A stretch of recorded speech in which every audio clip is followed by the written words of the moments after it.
అందరికి నమస్తే. ప్రభుత్వం పెద్ద దందాకు తెరలేకపోతున్నది. దందా అంటే అదేందో డబ్బులు సంపాదించి ఆ డబ్బుల ద్వారా జనాలకు స్కీమ్స్ అమలు చేయాలని కాదు. ప్రభుత్వ భూములు మొత్తం కూడా తాకట్టు. నేను ఇంతకుముందే చెప్పినా కదా, ఒక బ్రోకర్కు 100 కోట్ల రూపాయలు ఈయనకే సిద్ధమైపోయింది. వాళ్ళ టెండర్లు పిలిచిండ్రు, ఆ ప్రాసెస్ నడుస్తుంది. బుద్వేల్లో ఉన్న భూములను ప్రైవేట్ ఫైనాన్సర్లకు మనం మనం కూడా ప్రైవేట్ ఫైనాన్స్ డైలీ ఫైనాన్స్ చేస్తాం కదా, అట్లా వీళ్ళు కూడా ప్రైవేట్ ఫైనాన్సర్లు. బ్యాంకులు ఏవి లోన్లు ఇచ్చే పరిస్థితులు లేవు. బ్యాంకులు భూములు పెట్టుకొని ఇయ్యరు, వాళ్ళు మార్గేజ్ తీసుకొని ఇస్తారు. ఇప్పుడు ప్రైవేట్ కూడా మార్గేజ్ పెట్టుకొని చేస్తారు, కాకపోతే ఎక్కువ లోన్ కావాలి. తక్కువ లోన్ అయితే బ్యాంకులకు తీసుకోవచ్చు, కానీ వాళ్ళకి ఎక్కువ లోన్ కావాలి. ఇప్పుడు ఏంటంటే ఇచ్చిన హామీలు అమలు చేయాలంటే పైసలు లేవు. అసలు ఇట్లా కూడా సాధ్యం కాదు. బుద్వేళ్ళ 10,000 కోట్ల రూపాయలు, ఎన్నో ఎకరాలు, 100 ఎకరాలు పెడితే వీళ్ళకి వచ్చేది 10,000 కోట్లు అంట. అది ఇప్పించే బ్రోకర్కు 100 కోట్లు 1% కమిషన్ ఇంటికి కూడా రెడీ అయ్యిండ్రు. నడుస్తుంది ప్రాసెస్. అది నడుస్తున్నా కానీ ఇంకొక దానికి దుకాణం తెరదేసిండ్రు. ఏం తెలుసా, ఇవి గచ్చిబౌలి ఏరియాలో ఉన్న భూములు మొన్ననే కోర్టు ఐఎంజీ భారత్ అని చంద్రబాబు నాయుడు అప్పట్లో ఒక 20 years బ్యాక్ ఆ కంపెనీకి అప్పచెప్పిండే. చంద్రబాబు నాయుడు ఉమ్మడి రాష్ట్రంలో చేసిన మన తెలంగాణ భూములు ఎట్లా అండగట్టిండానికి ఇది ఒక ఉదాహరణ.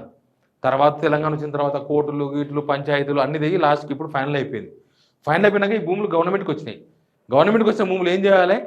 వీలైతే దాంట్లో పేదోళ్ళకి ఇంత ల్యాండ్ ఇండ్లు కట్టియాలి. అవసరమైతే ఏం చేయాలి? ఒక పెద్ద హాస్పిటల్ కట్టాలి. అవసరమైతే ఏం చేయాలి? రేపు నాడు ఐటీఓలో ఈటీఓలో వాళ్ళ వీళ్ళు వస్తే ఆ విలువైన భూములు కదా, గచ్చిబౌలైనా, రావిర్యాలైనా, ఇవన్నీ కూడా బుద్వేలైనా చాలా ఇంపార్టెంట్ ఏరియాలు. అక్కడ ఎకరా దాదాపు 70 నుంచి 80 కోట్ల రూపాయలు ఉంటుంది ఒక ఎకరా. మరి అట్లాంటి ప్లేసు ప్రైవేట్ ఫైనాన్సర్లకు తాకట్టు పెడతారంట. 20 ఏళ్ళు 30 ఏళ్ళు ఫైనాన్స్ కట్టాలంట. ఎవరు కడతారు? ఎక్కడి నుంచి కడతారు? వీళ్ళు ముందు 6 గ్యారెంటీలు ఇచ్చినప్పుడు అడిగితేనేమో ఎక్కడి నుంచి కడతారు, పైసలు లేవు కదా, ఇవన్నీ ఎట్లయితే అంటే మేము డబ్బులు జనరేట్ చేస్తాం, డబ్బులు సంపాదిస్తాం, జనరేట్ చేసి 6 గ్యారెంటీలు అమలు చేస్తామని చెప్పిర్రు. ఇప్పటికి ఒక గ్యారెంటీ కూడా చక్కగా అమలు కాలే. ఇప్పుడు ఏంటంటే ఇంకా ముందు ముందు కూడా ఇట్లే పోతే జనం ఎగబడి తట్టున్నారు ఎక్కడికైనా పోతే. ఎందుకంటే పెన్షన్ 4,000 రూపాయల పెన్షన్ ఇప్పటిదాకా కూడా ఇవ్వాలి. 4,000 రూపాయల పెన్షన్ ముసలోళ్ళకి ఇవ్వాలి. అది మినిమం కదా. అది 2,000 రూపాయలు ఇవాళ తీసుకొని రేపే మీకు 4,000 వస్తున్నాయని చెప్పిన వాళ్ళు ఎప్పుడు డిసెంబర్లో రావాలి, జనవరి పోయి ఫిబ్రవరి పోయి లాస్ట్కు జూలై అయిపోయి ఆగస్టు కూడా అయిపోయి కనుకొచ్చింది. ఇప్పుడు కూడా వాళ్ళకు పైసలు లేవు. ఈయనకి దేనికి పైసలు లేవు, అన్నీ అయిపోయినాయి. అసలు ఏం చేస్తుందో కూడా తెలియదు. నేను చెప్తా, 2014లో తెలంగాణ వచ్చినప్పుడు రాష్ట్రానికి ఇన్కమ్ ఎంత, ఇప్పుడు రాష్ట్రానికి వస్తున్న ఇన్కమ్ ఎంత, మరి ఎటుపోతున్నాయి పైసలు, ఇవన్నీ కూడా నేను ఇంకొక వీడియోలో చేస్తా. బట్ ఇప్పుడు ఏం చేశారంటే ఇక్కడ ఉన్నాయి కదా 450 ఎకరాలు లేకపోతే 400 ఎకరాలు టీజీఐఏసి ఇండస్ట్రీస్ పరిధిలో ఉంటుంది. Industries corporation. ఇండస్ట్రీస్ అంటే ఇట్లా ఎవరైనా సాఫ్ట్వేర్ కంపెనీ పెడదామన్నా, లేకపోతే ఎవరైనా ఫార్మా కంపెనీ పెడదామన్నా, ఏదైనా కంపెనీలో పెడదామంటే వాళ్ళ ఎలిజిబుల్ చూసి వాళ్ళకి భూమి కేటాయించాలి. కానీ ఇప్పుడు వీళ్ళు ఏం చేస్తున్నారంటే ఈ భూములు ప్రైవేట్ ఫైనాన్సర్లకు తాకట్టు పెట్టడానికి ప్రయత్నం చేస్తున్నారు.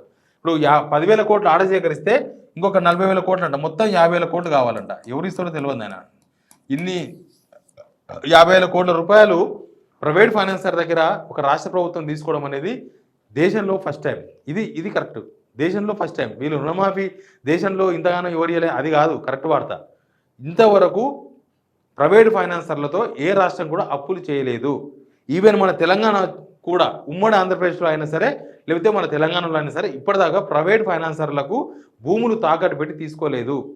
బీఆర్ఎస్ సర్కార్ చేసింది. బీఆర్ఎస్ సర్కార్ ఏం చేసింది? మొత్తం కలిస్తే వాళ్ళు 180 ఎకరాలు ఏమో అమ్మినట్టున్నారు.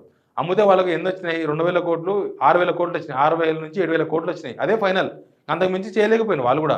ఆడికి కోర్టులు, కేసులు, సవాళ్ళ పంచాయతీలు, లాస్ట్కు 6 నుంచి 7,000 కోట్ల రూపాయలు భూముల అమ్మకం ద్వారా సేకరించగలిగినారు. అది అప్పులు కట్టనికనో, అప్పు తీర్చనికనో, లేకపోతే స్కీమ్ల కోసమో, దేనికోసమో అప్పుడు లాస్ట్ గవర్నమెంట్. ఇప్పుడు ఏంది 6,000 7,000 కోట్లు ఎక్కడ, 50,000 కోట్లు ఎక్కడ? అసలు కమిషనే 1%. ఇప్పుడు ఏంది 50,000 కోట్ల రూపాయలు కావాలంటే 500 కోట్ల రూపాయలు కమిషన్ ఇవ్వాలి.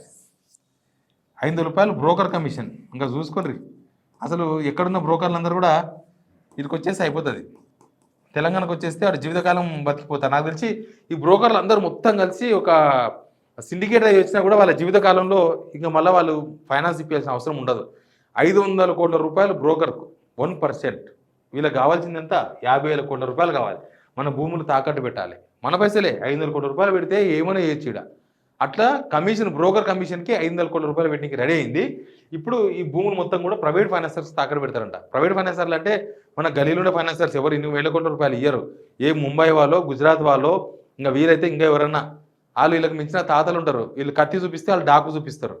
వీళ్ళు నాటుతు బ్యాగ్ చూపిస్తే వాళ్ళు ఏకపాటిశయం చూపిస్తారు. అట్లాంటి వాళ్ళు ఉంటారు. ఇంకా ఇన్ని వేల కోట్ల రూపాయలు పెట్టే ప్రైవేట్ ఫైనాన్సర్స్ ఎట్లుంటారు, అట్లే ఉంటారు వాళ్ళు. ఇన్ని వేల కోట్ల రూపాయలు పెట్టినప్పుడు దానిలో పోయి దిగుతారు, కచ్చా భూమిలో దిగుతారు. ఒక నెల పేమెంట్ కట్టకపోతే, ఈఎంఐ కట్టకపోతే దిగుతారు. నిజానికి ఇంట్రెస్ట్ రేట్ కూడా ఎక్కువ, గుర్తుపెట్టుకోండి.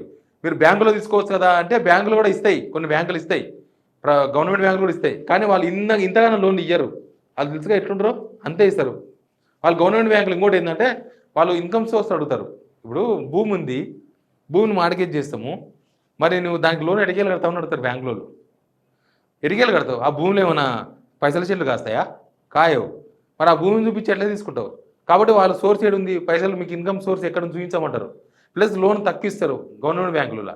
అదే ప్రైవేట్ ఫైనాన్సర్లు అనుకో, ఆయనకి ఎక్కడి నుంచి తెచ్చినావో అనవసరం, ఎక్కడి నుంచి కడతావో అనవసరం, నీకు కావాలంటే ఇంట్రెస్ట్ రేట్ ఎక్కువనే ఉంటుంది. అది వీళ్ళది ఏమైంది, రేవంత్ రెడ్డి ఏమైంది, ఫైనాన్స్ మినిస్టర్ బట్టి విక్రమార్కది ఏమైంది, ఉత్తమ్ కుమార్ గారిది ఏమైంది, ఎవరిది ఏమైంది? మన నెత్తిన పడేది కదా, జనాలు నెత్తిన పడేది కదా ఈఎంఐలు అని చెప్పేసి మళ్ళీ అవో ఎన్నికే.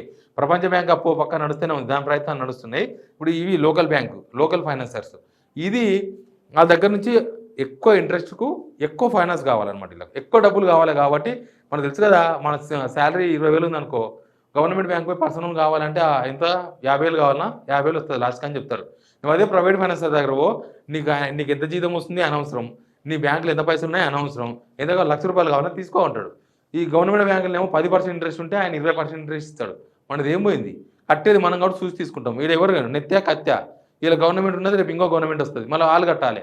వీళ్ళు కూడా ఈఎంఐ 30 ఏళ్ళు, ఈఎంఐ 30 ఏళ్ళు 30 ఏళ్ళ తర్వాత స్టార్ట్ కాదు, నెక్స్ట్ మంత్ 1 మంత్కు 2 మంత్కు స్టార్ట్ అవుతుంది. ఆ బర్డెన్ అంతా మళ్ళీ మనం ఏం చేస్తారు, 500 కోట్ల రూపాయలు బ్రోకర్లో పెట్టి, బ్రోకర్ కమిషన్ ఇచ్చి, మన రియల్ ఎస్టేట్లో అందరికీ ఇచ్చినా బాగుండేది, ఏందో కమిషన్ ఇచ్చి ఈయన డబ్బులు 50,000 కోట్ల రూపాయలు, ఇవన్నీ రకరకాల భూములు, మొత్తం ఎక్కలేని భూములు, విలువైన భూములు మొత్తం కూడా వాళ్ళకు తాకట్టు పెట్టబోతుంది గవర్నమెంట్. దీనివల్ల ముందు తరాల మీద చాలా ప్రభావం, ముందు తరాలు కాదు, ముందు మన మీద పడుతుంది, ముందు తరాలకు భూమి లేకుండా అవుతుంది. అట్లాంటి సిచ్యువేషన్కి పోతున్నాం.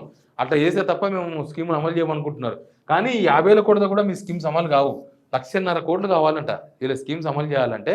1,50,000 కోట్లు స్కీమ్స్ అంటే మొత్తం 430, 440 కాదు. కొన్ని స్కీమ్స్, ఇంపార్టెంట్ స్కీమ్స్ అమలు చేయాలంటేనే 1,50,000 కోట్లు కావాలంట.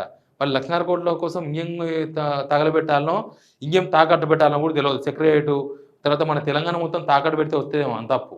లాస్ట్కి ఎట్లయిపోయిందంటే మనం శ్రీలంక లాగా అవుతుందేమో అనిపిస్తుంది ఇవన్నీ చూస్తూ ఉంటే. ఏం జరుగుతుందో మనకు తెలియదు. ₹500 బ్రోకర్లు ఎవరో కానీ అదృష్టవంతులు, ₹500 బ్రోకర్ 1% కమిషన్ పోతుందంటే మనం ఎట్లా అర్థం చేసుకోవాలి? ఇది మన దురదృష్టంగా మనం భావించాలి. మన భూములు కనీసం ఎంతో అంతో కొంత అమ్ముకొని స్కీమ్స్ అమలు చేద్దామంటే కూడా వీలు కాదు. ఎంత అమ్మితే ఎన్ని పైసలు వస్తాయి, ఎన్ని పైసలు వస్తే వీళ్ళ స్కీమ్స్ ఏం అమలు అవుతాయి కాలేదు. కాబట్టి ఇవన్నీ తాకట్టు పెట్టే ప్రయత్నం చేస్తారు. భూములు అమ్ముకుంటే జనం తిడతారేమని తాకట్టు, ఎక్కువ పైసలు వస్తాయి, ఎక్కువ తొందరగా వస్తాయి పైసలు. భూములు అమ్మాలంటే కోర్టులు, కేసులు, ఎవడోడు కోర్టుకు పోతాడు భూములు ఎట్లా అమ్ముతారని. తాకట్టు పెడితే ఏం కాదనుకుంటున్నారు, కానీ ఏమైతే తెలియదు. ప్రభుత్వం అయితే ఈ రకమైన స్టెప్స్ తీసుకుంటుంది. దీని గురించి తెలంగాణ సమాజం కూడా ఆలోచించుకోవాల్సిన అవసరం ఉంది. Please subscribe signal TV.